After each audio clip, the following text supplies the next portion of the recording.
Okay, students, today I'm going to make you a video that just goes over the syllabus. Typically on the first day we would spend a little time going over it, so we made sure you were aware of what you needed to do to get a good start to the class and what is going to set you up for success all through this semester.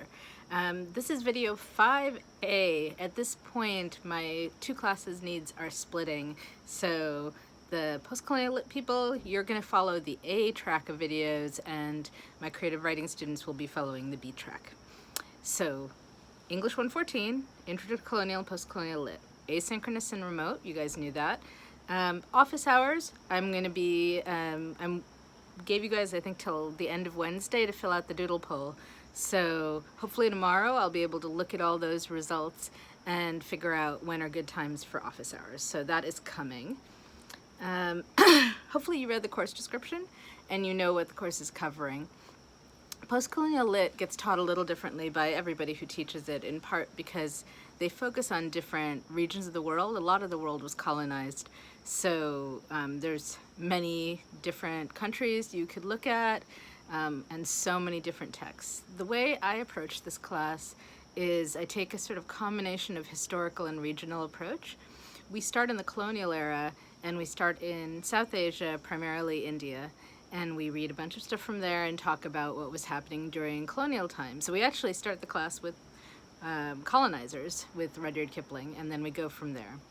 The middle of the class, we move primarily to Africa and Nigeria in particular, and we look at resistance to colonization, different approaches, different modes. We also look at Ireland. A lot of people don't think of Ireland as a colonized country, but in fact it was colonized for 700 years, which had a huge effect on the Irish population. Then the third part of the course is post-colonial. So we don't actually get to the really post-colonial till the end of the semester. And there's two books that I hope we get to, one set in Malaysia and one set in New Zealand. So that's the overall structure of the course. And actually, I should say the New Zealand book is not officially on the syllabus. If you have a lot of time for reading and you feel like taking it on and you're racing through the class, it's what I teach. I teach it in the 300 version of the class, so I'll mention it, and up to you whether you feel like reading it at the end. Okay, so okay. Oh, you know what? I'm sorry, and I actually forgot I took off the Malaysia book too. I'll mention both of those. We'll get to them if we can. I put on a shorter book for this course, which is set in Antigua. So, evaluation methods. You're going to keep a reading journal. That's going to be the main thing that you're doing all semester long. You're going to read and you're going to write little entries, usually a half page to a page, for every reading that you do, every reading that I assign. So, for example, the first day, one of the readings for this week is the poem by Rudyard Kipling, White Man's Burden, and you would read the poem. I gave you a few pages of extra material that went with it, and then you'd write a response. And these are primarily for you. They're not graded in the sense of it's not ABC. You do it or you don't do it, and you get credit for doing it. If you miss too many of them, it's going to be a problem and it will start pulling down your grade. So I'd recommend don't miss them if you can avoid it. At the end of the semester, there will also probably be some quizzes here and there. I'll drop your 3 lowest grades. So if you miss 3 reading journals, those would be 3 zeros. Those would go away. If you flunk 3 quizzes, those would go away. If you miss 20 reading journals and flunk 5 quizzes, only 3 are going to go away, so you'd have a problem. So try to keep up with the reading journals. It'll give you a good buffer for the whole semester. The intent is it'll help you keep track of your notes. It'll help us have some conversation in the class asynchronously on Slack. If you can include a question at the end of your journal, that will be great, because another part of what you're assigned to do is every week you're supposed to go and post 3 comments on your classmates' journals. So those questions will help make it easier for you to do that and for them to do it for your stuff. And feel free to like turn it into more of a conversation. That's, you know, what we're trying to do is mimic a little bit of the discussion that you would get in a regular classroom. And the obviously it feels a little different, and but you can have a really robust and interesting discussion via text, which I'm guessing you all know already. Okay, so reading journal, then there's going to be 2 short papers, pretty classic English papers. End of the semester, 1 longer paper. There's a family history project, which we'll talk about a little later. Usually I think my students have a good time with that. It's usually kind of fun. We're looking at how history affects your family, because a lot of this course is about looking at how these big, broad historical movements were affecting individual, everyday people. And I think that's it. Asynchronous class participation, basically the Slack, any quizzes, is also a significant part of your grade. All right, if you have any questions about any of that or any of the syllabus, don't hesitate, drop me a line, okay? We're almost done.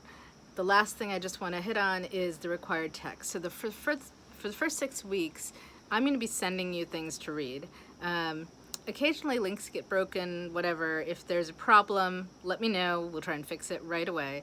And then from about week 7 on, there are books that you'll need for the rest of the course. So they're on the syllabus.